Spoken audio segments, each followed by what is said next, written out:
3, 2, 1, 0. All engine running. Liftoff. We have a liftoff. 32 minutes past the hour. Liftoff on Apollo 11.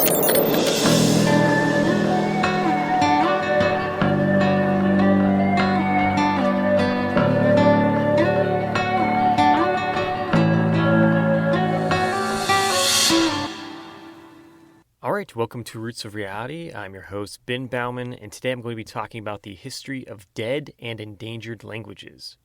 So throughout the history of our species, language has been a defining human characteristic. However, in terms of when our species began first speaking language is up to debate, but could have occurred as far back as 300,000 years ago when our species first evolved in Africa. Additionally, it is very possible that other species of humans, like Neanderthals, also had, given their anatomical similarity to our own species. And this really isn't that surprising, given that even many people alive today have Neanderthal DNA. For example, including myself, if you just do a DNA test, you can learn that you have Neanderthal DNA. Typically, people have around 2%, for example, Neanderthal DNA in their bodies. So, when it comes to language, maybe it really isn't something that's super unique to us as Homo sapiens. Maybe language, in fact, is so easy a caveman can do it, if you were familiar with the old Geico insurance commercials. Anyway, thousands and thousands of languages have existed in our species' history. And this really highlights the incredible diversity of human history and our shared story. Yet, as time goes on and our species becomes more and more globalized, the number of languages continues to decline. After all, long gone are the historic languages which were once spoken by powerful empires in ancient history. For example, Sumerian or ancient Macedonian, Phoenician, and Egyptian. And even today, many other historic languages are in danger of eventually going extinct. For example, Irish and Scottish Gaelic in Europe, or Cherokee, Louisiana Creole, and Sioux in the United States. In fact, if we look at the big picture, about 40% of all languages on Earth today are in danger. That is 40% of about 7,000 languages that are currently being spoken on Earth, which, if you do the math, equates to about 2,800 languages being erased from the planet, potentially in the near future. So obviously, this is kind of a problem if we're talking about preserving this historic heritage on our planet.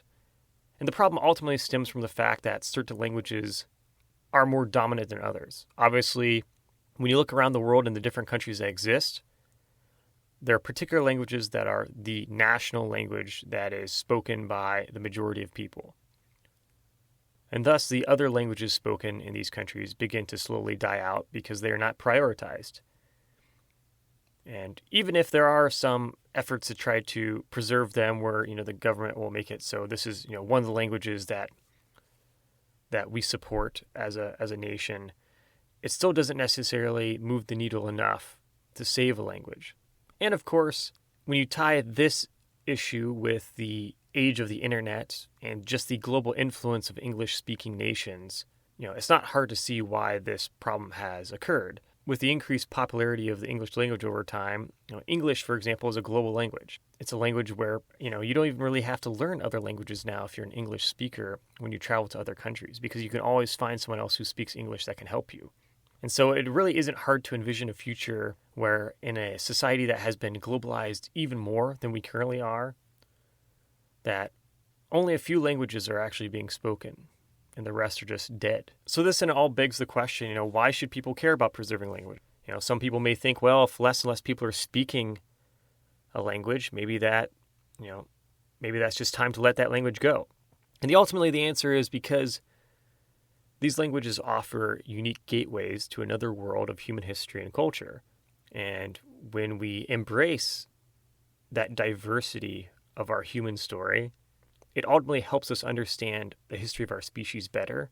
And what's super important about that is obviously the more that a society understands about history, the better off it is when it comes to being prepared for the future. The problems that we face today are not that different than the problems that societies have faced for thousands and thousands of years. The circumstances are different. We're living in a different world with different technology. But how we psychologically with these changes is something that people have had to do forever. Our species is built on adapting to change. And we learn more and more about how societies and cultures have adapted by learning about them and preserving them. And language is a key aspect of that. When people speak a different language, they think differently because that language developed differently. And so it offers a very valuable insight into the complexities of what it means to be human. And that's a really important thing to preserve for a human society constantly trying to better itself. So with that, obviously this is a difficult thing to do when it comes to trying to preserve languages in the face of a society that seems to become more and more similar over time around the world.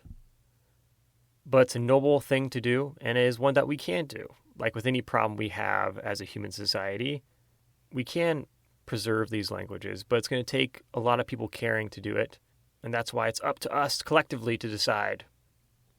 As always, remember, billions of years led to you, so make the most of it.